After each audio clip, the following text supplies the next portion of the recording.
Okay, what's going on, everybody? We're here, we're live. Hopefully you all can see and hear me clearly. And if you can see and hear me clearly, please do me a favor and please hit the one button just so I know that you can at least hear me clearly, because I know you can see me. And then we can get started with today's show. And since I'm pretty sure you can hear me clearly, we'll just get into the quick announcements. Well, first off, something a little bit funny. At least is humorous to me, and probably be humorous to somebody like Torian, Rain Reloaded, and Rob, who are content creators. And I see the ones coming in. I was a little nervous prior to this live stream because in the back end, right before I think it was right as I hit the live button, I remembered I didn't have any of my videos queued up.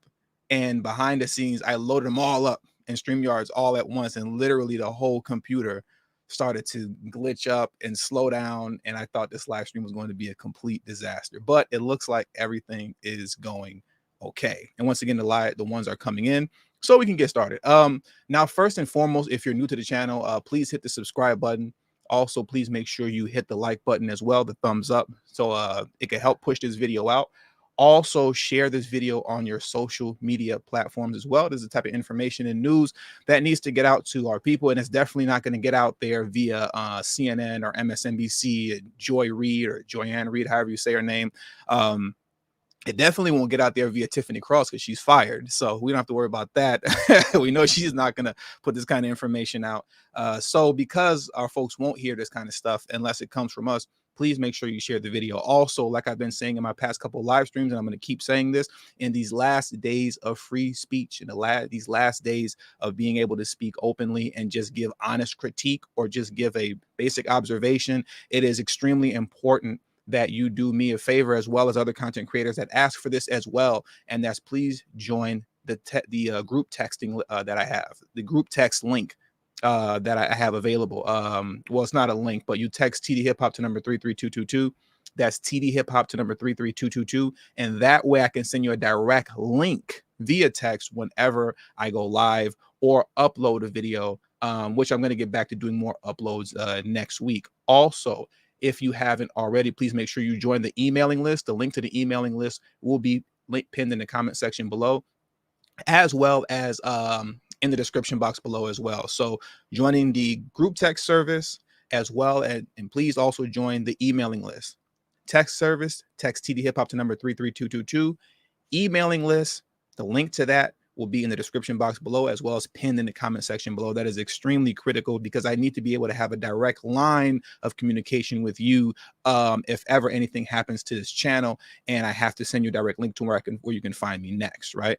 And also, lastly, but certainly not least, for those of you who have a love and appreciation for this channel, please do me a favor and show your brother some support. You can show me support via super chat if you're watching live right now. You can do so via the super thanks button if you're watching the replay. That's the little button next to the share button that's a heart with a $ in it. That's a super thanks.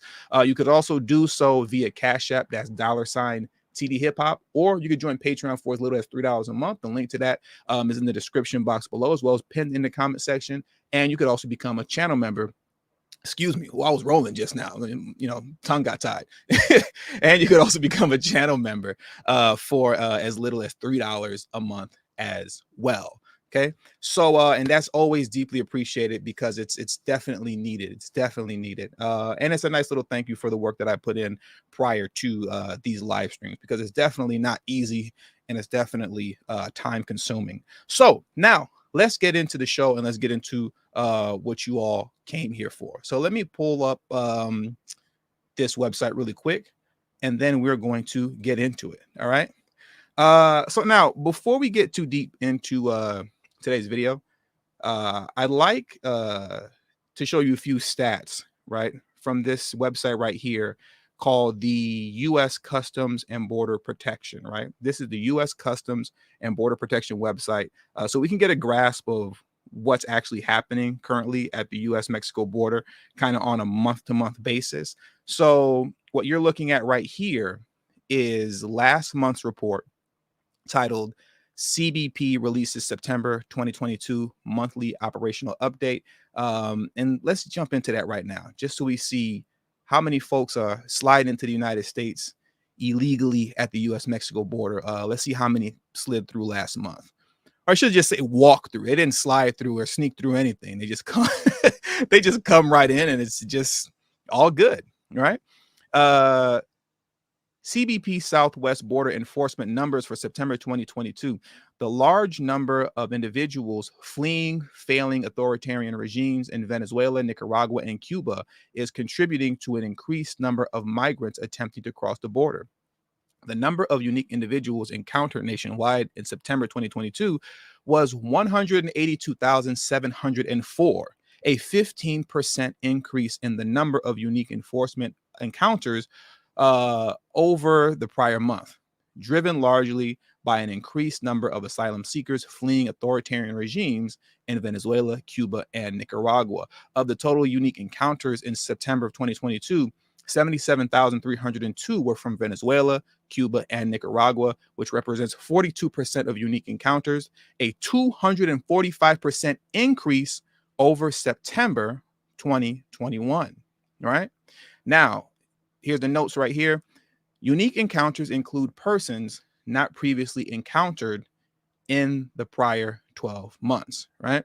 So now what we're getting ready to get into here is that, in short, this is going to be a combination of the unique encounters, right, that I just read off, as well as those who have been caught a multitude of times within the last 12 months and have now been caught or, quote, encountered again. So this is a grand total, right? What I read to you earlier was not a grand total. This is the grand total. All right, so let me read that off. The large number of expulsions during the pandemic has contributed to a higher than usual number of migrants making multiple border crossing attempts, which means that total encounters somewhat overstate the number of unique individuals arriving at the border. In total, right? This is in total. There were 227,547 encounters along the southwest land border in September, a 12% increase compared to August. All right, 227,000. And that brings our total encounters for fiscal year 2022 to date through September at 2,766,582. 2.7 million folks have crossed the border this year alone. And within the last 2 years, right, combined, since Biden has been in office, the numbers have been kind of going back and forth, right? I saw one senator who was on CNN. I really wish I had this video queued up just because of the fact that it actually came from CNN. There was a senator who was on CNN talking about how Kamala Harris does not have anything under control because she is supposed to be the border czar, right? She said that the border is secure. It clearly isn't. They were admitting that on CNN. And the senator that was on that channel was saying that within the last 2 years that Biden has been in office, close to about 4.4 million migrants have crossed the border illegally into the country, right? But then there's other reports that say the number is 5.5 million. So that's crazy. That's insane. That's insane when you think about it. But let's carry on. And one thing that I want to make sure to do, right? Before I get into the main article, what I'd like to do is give you a little information on the source material that the main article that I'm going to be reading from is referencing to, just so you understand that the chief source of the article is valid. And the chief source of the article is the New York City Independent Budget Office. That's this right here. And there's a reason that I'm giving you this information first, and I'll tell you that in a moment. But the New York City Independent Budget Office, right, is a publicly funded agency of New York City that provides nonpartisan information about the city's budget and local economy to the public of their elected officials. The office has no policymaking role. The Independent Budget Office presents budgetary reviews, economic forecasts, and policy analysis in the form of reports, testimony, memos, letters, and presentations. The agency also releases an annual volume of budget options for New York City. produces guides to understand the budget and provides online access to key revenue and spending data for the past years. Because the information IBO provides is independent of the interests of the mayor, the agency also serves as a counterbalance to the mayor's executive powers in the budget process, including control of budget related data. In addition, IBO testifies at public hearings and makes presentations to the New York City Council, committee, and caucuses. Individual members of City Council, borough presidents, and other elected officials and their staff, as well as the community boards, civic groups, and other organizations. Okay, so this chief source material that I just cited is 100% valid. It's 100% valid. And I just want to establish that before I get into the main article. And also, before I do that as well, I just want to give a quick thank you to a brother who showed some love on the Cash App. I don't like to say people's name that are on Cash App because I don't know if they want me to say it or not. It's different from when it's a username that's a super chat. So, but thank you very much for a generous offer to this channel. I appreciate it. It's definitely much appreciated, sir. Thank you very much. Now let's get back into the article. Right now, the reason that I cited the source material first is because the article that I'll be reading from, right? And I'll pull it up right now. Whoops, this mouse pad sucks. The article that I'll be reading from comes from Breitbart, right? And, you know, I know some people, you know, some of us and just people in general, right, tend to have a bad habit of turning off their brain whenever it comes to information that's being sourced from the likes of Breitbart or Fox News. And that's something that we got to stop doing. We got to stop shutting our brain off just because the information that you're getting is coming from a source of people that I guess you don't personally like. You know, at the end of the day, information is information no matter where it comes from. And either the information is correct or it isn't. And in this particular case concerning Breitbart, the information is correct. So let's get into this article. And as you can see, it's titled, you know, if you're just listening like kind of via audio only, this article is titled New Yorkers to pay at least $600 million for illegal immigration influx. And it's actually a lot more than that, according to Eric Adams in his own words. But we'll get into that in a moment. Right. So let me scroll down and let's get to reading. Let me get a quick sip of my orange juice. Sorry. Take a little sippy right quick. And then we'll get to reading.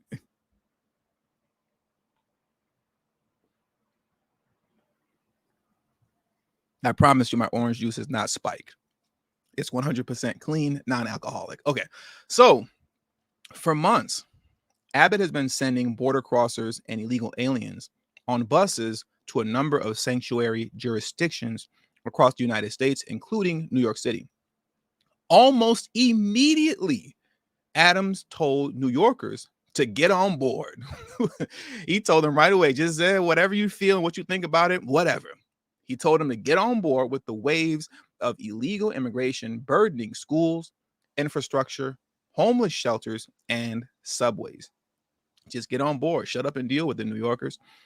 A new estimate from the Independent Budget Office, IBO, finds that the arrival of nearly 24,000 border crossers and illegal aliens to New York City is set to cost New Yorkers some $600 million over the course of a year.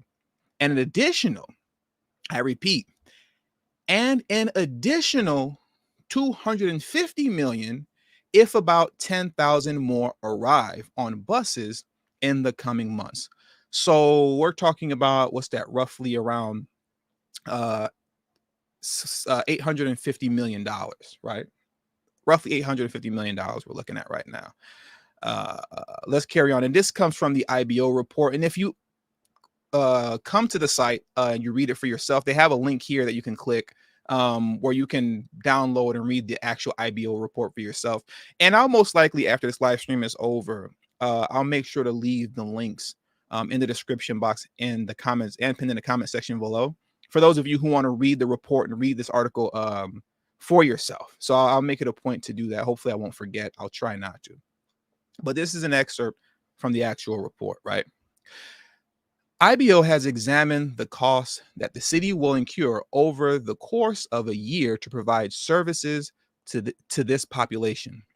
Based on the number of asylum seekers who have arrived as of early November, IBO estimates that the city will spend at least $596 million over the course of a year.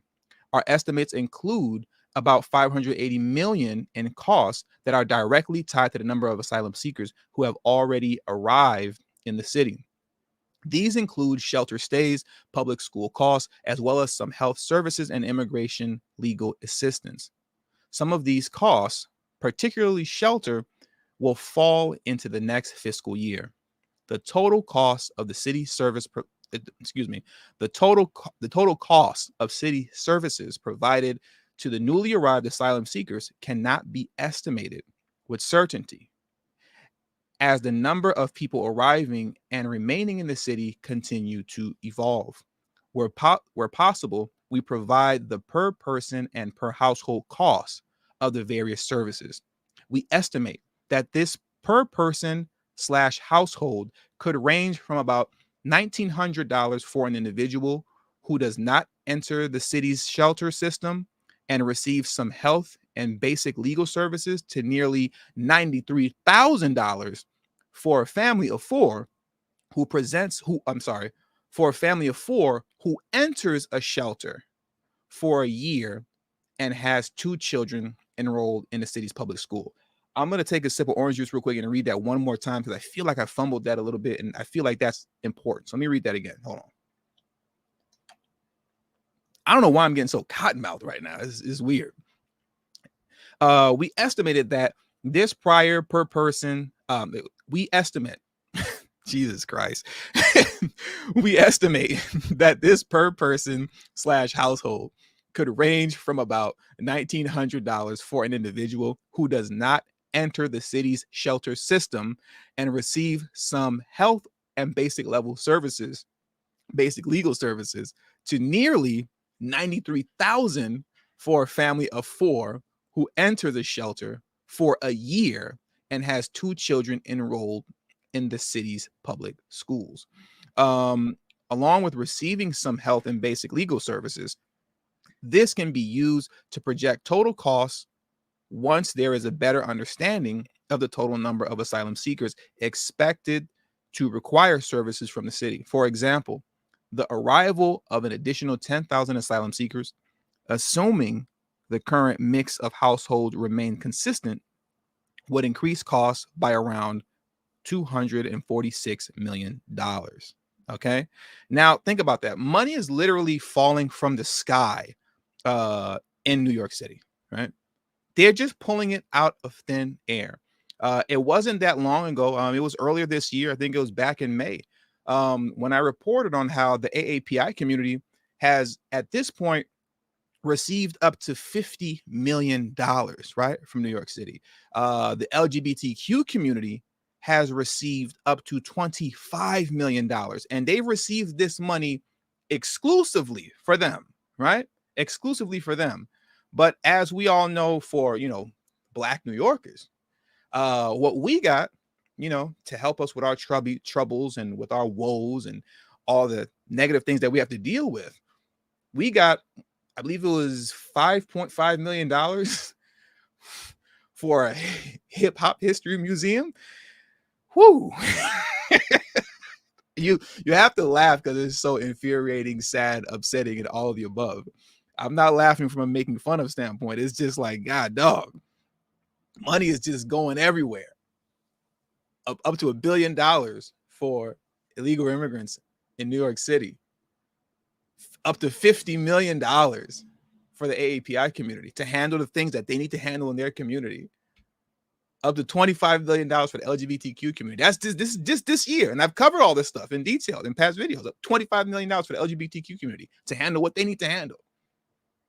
And you, voting blue no matter who, got $5.5 million to build a hip hop history museum in a part of Harlem, I believe it was, that is being heavily gentrified. So you won't even be there to enjoy the museum anyways. Yeah, but hey, vote blue no matter who, I guess, right? So let's carry on. Let's carry on with this article, right? Give me just a second because this mouse sucks, and this mouse pad sucks as well. While an overall tax burden to New Yorkers, the arrival of thousands of border crossers and illegal aliens is proving lucrative for the city's real estate investors and luxury hotel owners who are scoring with city contracts to house hundreds in their properties, right? Even as Adams spent $750,000 to set up a sprawling 84,000 square foot immigrant tent city on Randall's Island, city officials announced that the tent city will be shuttered soon, right? So we're going to get deeper into that in another article next. But the reason I have this one particular part highlighted in blue, and I want to restate that again, I'm not going to reread it again, but because I kind of fumbled that up, I feel like it's big business right now. These undocumented migrants that have crossed the border illegally, it's become now big business in New York, where you have multiple developers and property owners, right? Management services that have these luxury condominiums, luxury apartments, and these luxury hotels all across the city, right? They're now taking on these big multi-million-dollar contracts with the city to house the migrants who cross the border illegally, right? So now it's becoming big business over there. So do you think the property owners or those big real estate companies and stuff like that, as well as the multiple hotels, luxury hotels that exist, do you think they want this influx to stop? They don't. They definitely don't want it to stop because they're making millions of that. They're making an absurd amount of money that they would have never made by just having services open as usual, right? Where regular everyday citizens are allowed to just get a hotel stay. They're not making that kind of money the way that they do from signing these contracts, getting these government contracts with Mayor Eric Adams, to which they're paying the millions of dollars to house these migrants that cross the border illegally. Yeah. So it's big business now. So all my peoples in New York, you can expect this to not slow down really anytime soon, because if there's that kind of money flowing, you can bet the people that run the show over there, they're going to do whatever it takes to keep that money flowing into their pockets, right? So now let's carry on. Instead, city officials are, let me read that last paragraph because it bleeds into this one. Even as Adams spent $750,000, right? And this $750,000 just went to trash, by the way. But even as Adams spent $750 to set up a sprawling $84,000 square foot migrant tent city on Randall's Island, city officials announced that the tent city will be shuttered soon. Instead, city officials are focusing on cost transferring contracts with luxury hotels across Manhattan, Brooklyn, and Staten Island, where they are paying millions of dollars to rent hundreds of hotel rooms that are being provided to arriving border crossers and illegal aliens, free of charge. So they're crossing the border, coming into the United States, stepping into luxury, right? And we're going to get more into that soon as well. So let me pull up these videos for you that I want to play very quickly. And they did load up properly. Thank goodness. I didn't get to sort them the way that I wanted to. So that's a little bit upsetting. So I'm gonna have to take a quick second to read what I have here. But yeah, like I said, it's big business. It's big business right now. Now, give me just a second while I sort these videos. It's probably going to take about 15 seconds or less, where I'm going to be quiet and look really awkwardly to the right, or maybe it's to your left. So give me 15 seconds, please.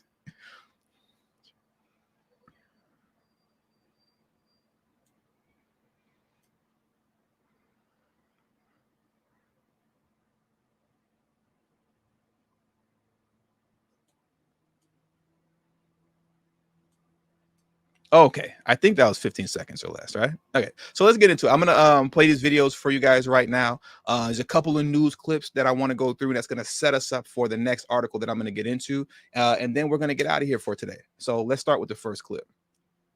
We're examining everything from, the legality of using any type of cruise ship for temporary housing.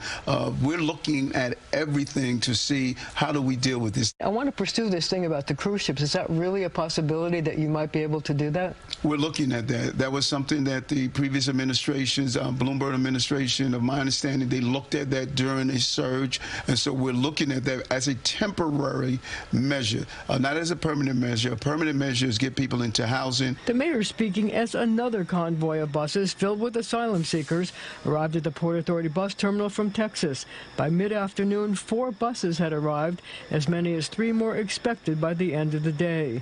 And with 11,600 sent to the city in the past few months, the mayor disclosed to us that he can't open the shelters and hotels fast enough. We have opened 23 emergency shelters. We are predicted with the influx of opening probably 38 additional emergency shelters. So we have to find temporary measures to address this issue. The mayor also says he is working with the feds, the Biden administration, to speed up the process of getting work permits for the asylum seekers so they can start supporting themselves. Governor Hochul has also said that thousands of jobs are available all over the state. That is unbelievable when you think about the insanity of this whole concept of telling people you're not allowed to work. Now, we have a shortage in restaurant employees. Some of the people who come and have experience in that. We may have medical professionals. We have a shortage in nurses. We need to look and see where we are facing shortages. How do we go about allowing people to take care of themselves? If not, we, the government, must take care of them. That just makes no sense. So how do you fast track the work permits? It's a combination of the Department of Homeland Security and the Congress. It's a combination of both coming together to make that determination. So now they're getting ready to, as you just heard, fast track the work permits, right? They're going to fast track the work permits. And we all know how this typically works out. I'm going to play a clip to show you how this typically works out and how this negatively impacts Black Americans. And for all of you anti-Black racists that are going to be watching this, or if you got up to this point or you just happen to tune in, and you're going to have your little slick anti-Black racist things to say about Black folks and work and yada, yada, yada. I have a video clip for you too. So be sure to stick around and don't just leave just yet. So let's watch this first. And then I have a clip specifically for the anti-Black racists that are going to talk stupid concerning this portion of the video.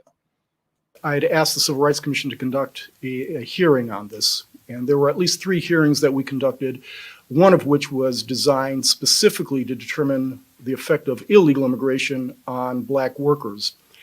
We had a panel of experts who testified, and they spanned the ideological spectrum. Regardless of whether or not they disagreed on discrete policy issues, each and every one of them agreed that illegal immigration has a decidedly negative impact on Black wage levels and employment levels. If you've got a significant influx of low-wage labor, what does it do? It depresses wage levels, correct? And what we found also was, regardless of the wage levels, illegal immigrants displaced Black workers in areas that had traditionally been populated by Black workers. And the reason for that is because what you find is Black workers, particularly Black males, are disproportionately concentrated in the low-wage labor market and are disproportionately likely to have no more than a high school diploma. And the same is true for the cohort of illegal aliens, and they compete with one another in areas such as construction, hospitality, service, and agriculture. This was not a small displacement either. We had one witness who testified that after he had run the numbers, he found that 40% of the decline in labor participation rates among Black workers over 3 decades was attributable to competition from illegal immigration. It comes to nearly 1 million fewer jobs for Black Americans as a result of the competition from illegal immigrants. And it's not just the employment levels, it's the wage levels also. And I can only give you a few examples, but we had evidence from the Fed in Atlanta, which did a study on this, to show that illegal immigrants depressed wages, the competition from illegal immigrants, depressed wages by $960 on average. But in certain sectors, such as the hospitality industry, the depression of wage levels was $1,560.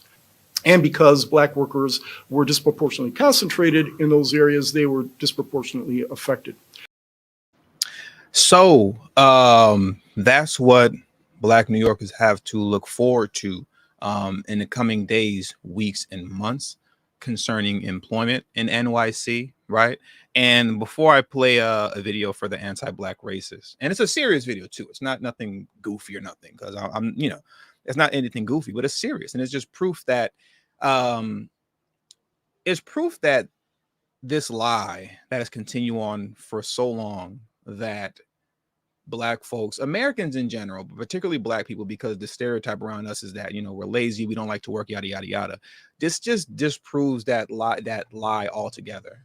That once the opportunity presents itself, we show up ready to work, ready to sign up and do our job and do what we have to do. But we all know about the lie and the foolishness that comes that surrounds us concerning that, the notion that we're lazy and that we don't want to work, and that these folks are just taking the jobs that we don't want to work. And I'm going to disprove that right now with a quick video. But before I do that, I want to thank another individual who showed support via the Cash App. Thank you very much, brother. I see your support, and I thank you very much. It's very much appreciated. And like I stated in the last video, all support is deeply appreciated and necessary, even if it's $1. Like I've said in videos in the past, I have definitely tuned into live streams where people have hit them with $1 on the Cash App or $1 on the super chat, and the person doing the live stream would berate them. That is definitely not me. Every dollar counts, every cent counts, and if we're all participating with at least $1, then a little bit goes a long way when everybody is participating. So let's get into this next video, because I just want to put it to bed, this foolishness that Black Americans, you know, you're just lazy, you don't want to work, and these folks are just taking the jobs that you don't want to take. They're taking the jobs that you don't want to work. Well, that's a lie, and here's proof of that right here. And a week after the raids, one of the poultry companies involved held a job fair. WJTV 12's Shay O'Connor reports from Koch Foods in Scott County.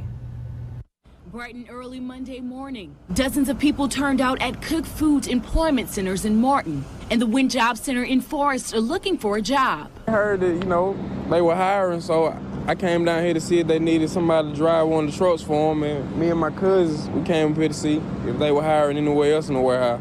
The influx in job openings comes nearly a week after 680 undocumented workers were detained in ICE raids at food plants across the state.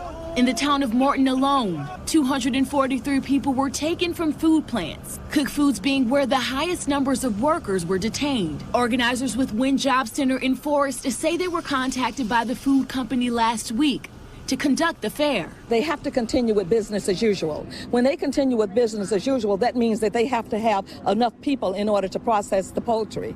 And if they don't have that, then of course the lines are going to go down and they're not going to be able to be as productive as they should. Cook Foods has at least 3 locations within the Morton area. Many who live in or near the small town say the plant doesn't hire much. Vermandez Davis says he is still shaken up by the raids, but says the job openings provide an opportunity for many. I'm praying for the families of the people that got detained, for the situation that happened, but you know, I mean, I feel bad for everything, but it just opened up more doors for other people that couldn't get anything done. Look at all those brothers that showed up. Look at all of them. You heard the news report where they were saying that they said that the plant doesn't hire much. Well, the plant couldn't hire much because the plant was literally filled to the T. Waiting for that motorcycle to go by. But the plant was literally filled to the T with undocumented migrants who crossed the border illegally. That's why those brothers couldn't get jobs over there, right? That's why they couldn't find work.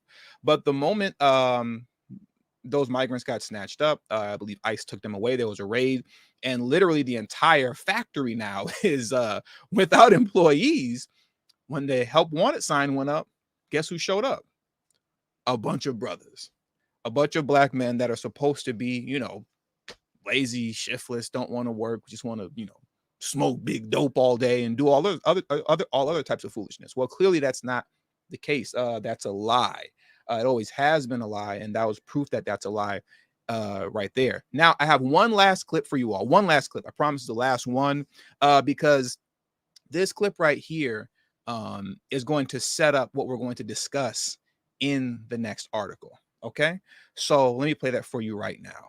We get treated better.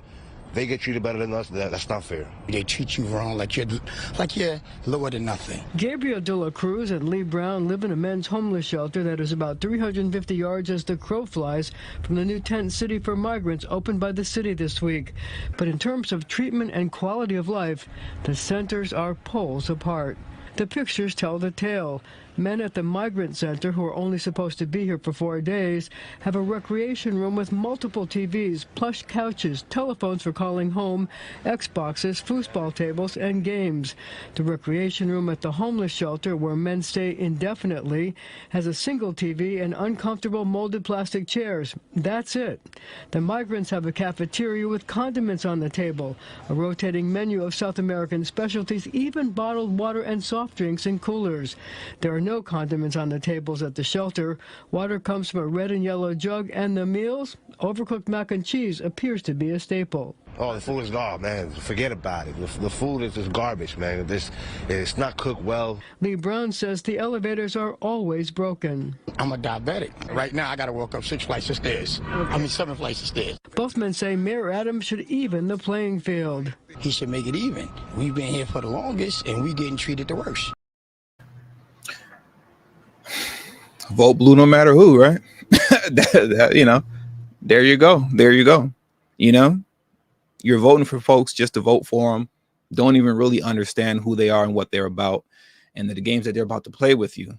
And, you know, when Biden took office, and I've played these clips multiple times, he made it very clear, very, very clear, especially if you've been subscribed to this channel, you know, for, you know, at least a year or two. I've played these clips multiple times. He made it very clear that the Democratic Party was going to prioritize the Hispanic community and particularly illegal immigrants over you. He made that very clear, right? You all remember the clip that I used to play a lot in my videos when Joe Biden was asked a direct question about reparations during the Democratic Party debates, whatever the actual formal name is of that is called. And when he was asked about reparations for the descendants of American slavery, he literally told y'all he was going to give your reparations to the Hispanic community. That's what he said. I played that video so many times. That's what he said. Many of you remember that clip, right?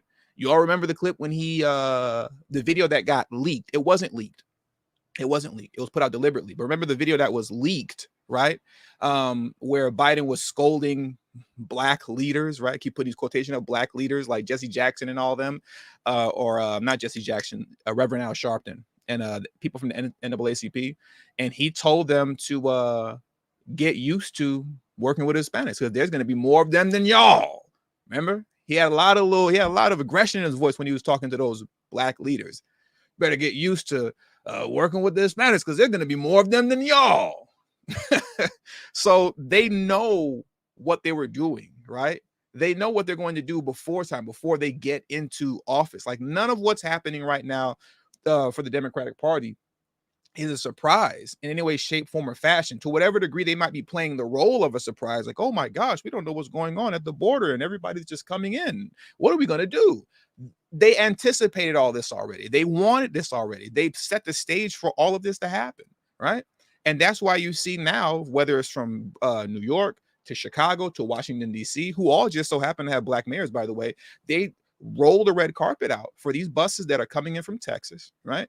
Of illegal migrants that came into the country legally, and they roll out the red carpet for them. They're throwing millions and millions and millions of dollars at them while ignoring you. But the thing is that they told you they were going to do this. That's the thing. Like they literally told you. They told you that this is what we're going to do. But we voted blue no matter who anyways. So now coming off of, and also there were two more people, a brother and a sister that showed love via Cash App. Thank you very much to both of you. If you're still in the live stream, like I said, it's all appreciated, even if it's $1. Thank you very much. Like I said, it's not easy putting this work together, and it is time consuming. So I thank you whenever the contributions come through. Now let's get into the last article. And I want to piggyback off that video, right, that I just played with this last article from the New York Times. So let me pull this up for you right now. And then we're going to head on out of here and you could all get to your day, right? Now, this article is titled, Migrant Shelter on Randall's Island Will Close After Opening Last Month, right? Mayor Eric Adams, wait, I don't think I put the, yeah, you guys are still looking at me. I'm glad I didn't pick my nose, right? There we go. Okay, so let me keep reading. Let me get a sip of this orange juice real quick. My bad. Oh, I'm salty. The cup was empty. Hold on, I got it. Wow, I feel really upset right now. About to have a sip of my little orange. The cup was empty on me, man. No orange juice for me. Okay, now let's get into it. I'm actually really upset about that. Well, let's carry on with this article so that we could all get on with our day, right? Migrant shelter on Randall Island will close after opening last month. Mayor Eric Adams announced on Thursday that the city would take down the 84,400 square foot facility and reopen a new migrant center in Midtown Manhattan. New York City will shut down a tent facility for migrants on Randall's Island in yet another shift in Mayor Eric Adams' efforts to cope with the unexpected arrival of more than 23,000 migrants in recent months, many of whom were bused into New York from Texas. In the news release on Thursday night, the city said the occupants of Randall Island, of the Randall Island's facility, would be provided with transportation to Watson Hotel in Midtown Manhattan, whose 600 rooms would now be used to house asylum seekers, right? Now, let me show you guys real quick the Watson Hotel, where they're being transferred to, okay? They're being transferred to Watson Hotel. Let me just show you guys this hotel real quick. Now, when you go to the website, the first thing you get is this notification right here. The Watson Hotel update. The Watson Hotel has suspended operations until further notice. You can contact us for assistance by email. Well, they've shut down operations and you can contact them later because they're getting millions of dollars, right, from the Eric Adams administration in New York to house the illegal migrants. Let's take a look at some of these rooms over here, right? This is a really nice place. What did they say in Midtown Manhattan? I mean, wow. You know, now I don't want to overstate it like these are luxury suites. These are basic hotel rooms, right? And I'm sure obviously there are luxury suites. So I don't want to overplay it. But at the same time, you know, for folks that just crossed the border illegally, that just came through the country unannounced, I mean, this is a mighty nice reward if you ask me. This is a mighty nice reward if you ask me, especially concerning the fact that when it comes to the Black homeless population, they're just stuck in the shelters that they're in. You saw the conditions that the Black homeless is living under. In New York City, they're taking better care of migrants who cross the border illegally, right? They're taking better care of them than they are of the Black homeless population. You saw the conditions that the Black homeless population are living under. I just showed it to you, right? But the illegal immigrants, well, yeah, they get this. This is what they get. Beautiful, isn't it? Looks really nice. Now let's get back into this article. The unexpected influx of migrant arrivals threatened to strain the city's shelter system on the to the breaking point. And Mr. Adams warned in October that it could cost the city $1 billion to address what he described as a humanitarian crisis. I'm going to say that one more time, a little softer. In case you had headphones on or earbuds, my bad, because I yelled that out. Mr. Adams warned in October that it could cost the city $1 billion to address what he described as a humanitarian crisis. And thank you very much for the individual that just donated. I believe the channel was called, your username is Ardent Plumbing. Hopefully I'm saying it correctly, the name of your channel. Thank you very much. I see you, brother. Thank you. Or sister. Thank you so much.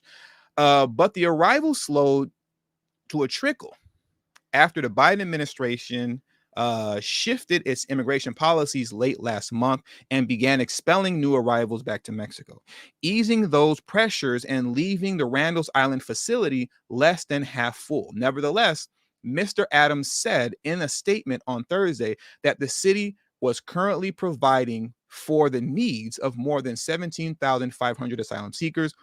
We continue to welcome the asylum seekers arriving in New York City with compassion and care, Mr. Adams said in a statement. We will continue to pivot and shift as necessary to deal with this humanitarian crisis, but it's clear that we still need financial assistance from our state and federal partners, okay? We need $1 billion, more money, more money, more money. The tent facility, which was designated for single adult men, is winterized and holds 500 beds, as well as recreation center and cafeteria. Some migrants who stayed at the shelter praised the anonymities, which included telephones they could use to dial home and televisions, right? But it is located on Randall Island, a windy and out of the way corner of the city. The island also houses other homeless shelters. That's the video that I just played you. Okay. They're in the same location, right? The island also houses other homeless shelters, but is perhaps best known for hosting summer music festivals as the entrance to a turbulent tidal strait called Hell Gate. The island contains no homes or businesses, and the location was criticized almost immediately by members of city council who said it could be inhumane in cold weather. Occupants of the tent had to go outside to use the bathroom and retrieve their belongings from lockers to do their laundry. Extreme X, thank you very much for the super chat. Your contributions to the channel are definitely appreciated and much needed. Thank you very much, Extreme X. So we're going to get into this last portion right here, but I find it very interesting also, right? Before I read the last bits of this article, that you see, and I just read to you, that city council was very upset, in an uproar, right? The city officials were very upset and in an uproar, right? Over the fact that they didn't like the conditions that the illegal immigrants were living under. They didn't like the conditions they were living under, right? On this island, away from the city, on the outskirts of the city. But where was the cries and the complaints from city council for the Black homeless population living in that brick kind of heck hold? I don't like to curse, but you know what I mean by that. That heck hold, H-double hockey sticks hold, right? You saw the conditions that our brothers and sisters are living under, our homeless brothers and sisters in New York. I just played you the video. City council didn't care. City council didn't have anything to say about that. City council wasn't in an uproar about that. But for migrants who cross the border illegally, they're losing it, right? And because they were losing it for them, not for you, not for our brothers in New York and sisters in New York, but because they were losing it for them, they got shipped off over to the Watson Hotel, right? Luxury hotel. Now, but here's the most interesting part of the article, and I'm going to read this for you right now. And also, thank you for those of you who are contributing on Cash App as well. The contributions is definitely needed and much appreciated. Thank you so much. And I think I see somebody also just signed up for Patreon as well. Thank you very much. Like I said, it's very much needed, especially the time taken to put this information together. So let me get into the last part of this article, because this is the most interesting part to me. This is the most interesting part to me of the article, right? Now, last week, officials said about 170 people were living in the tent, right? Some were West African migrants who had previously been living in other shelters and cramped accommodations in the Bronx, including crowded group apartments or spare rooms provided by mosques. It's a good situation, Issa Isodup, 47 years old, said at the time. He arrived in New York from Senegal 4 months ago and moved to Randall's Island tent because there were too many people in the apartment where he was living. I'm going to repeat that again. He arrived in New York from Senegal 4 months ago and moved to Randall's Island tent because there were too many people in the apartment where he was living. By comparison, he said the tent, which also provided an area to play video games and phones that made international calls, was spacious and clean. Okay? Was spacious and clean. Now, the reason that I have that last portion highlighted, right? Let me put the camera back on me and put the camera back on me. Thank you very much. I wish Rob was here to help me read, right? You know, is it Charlotte? Is it Carlet? This is embarrassing. I can't read your name, even though it seems like a regular, normal name. My reading isn't that great sometimes. What about the disabled veterans? 75% of military veterans are homeless. In Sacramento, California, and illegals get free everything. This is the brutal face of USA. Thank you very much for your contribution, sir. Like I said, it's very much needed. I appreciate it. Thank you. I'm going to say this in closing. Based on what I just read to you, right? Concerning the man from Senegal, based on what I just read to you, illegal immigrants had the ability in New York to move around as they please. They have freedom of mobility, as I just read to you, to be able to go from shelter to shelter and place to place, looking for a situation to where they can be comfortable. The man from, I believe it was Senegal, he said that the situation that he was in was not good, right? It was very small. It was very crowded. It was very cramped. And he heard about the tent city on Randall's Island, where they had video games, gourmet food, soft beds, free international calls. And he just decided, you know what? I'm going to leave here where I am, and I'm going to go over there. And they just let him in, and it was all good. But the brothers and sisters that you see trapped in that heck hold, right, of a building, the black homeless population over there, they don't have freedom of mobility. They don't have it. Really let that sit on your mind for a moment as I close this out. They don't have freedom of mobility. Those black brothers and sisters that you saw, right? The black homeless over there in New York that you saw that were complaining about the situation and the conditions that they were living under in that building, and that you saw was horrible, especially in comparison to the luxury, right, that the migrants were living under, or that living in simply a tent, right? You look at that and you see that those brothers are stuck there. They can't leave and just go to somewhere. They can't leave. They weren't able to just leave that building and say, hey, you know, well, I'm gonna go over to the tent city. No, you stay where you are. Clack, clack, you know, get back over there, you know. Now, obviously, it's not that extreme. Nobody's pointing guns at them, but they're not allowed to do that. They don't have freedom of mobility. They can't pick and choose where they want to stay based on comfort like that. Right? You're here, you stay here. And to whatever it is, whatever there is that's available to them, to the degree that they are able to go from one place to another, it sucks either way. No matter where they go, every place looks like what I just showed you on the video clip. Yet the migrants have freedom of mobility to where they can just go from the hotel to the tent city, you know, to all these little luxurious different places in New York City. While the black homeless population, well, figure it out. You'll be all right. That's a situation going on in New York right now. And it's not going to get better anytime soon, especially given the fact that, you know, you have these hotels and whatnot making millions and millions of dollars housing them. They're not trying to slow that money down. They're not trying to slow it down. And we already know the effect that it's going to have on brothers and sisters trying to get jobs now. It's not looking good for them over there. It's not looking good for our people in New York at all. But with all that being said, that does it for today's video, right? I just wanted to take a moment to highlight this for you all.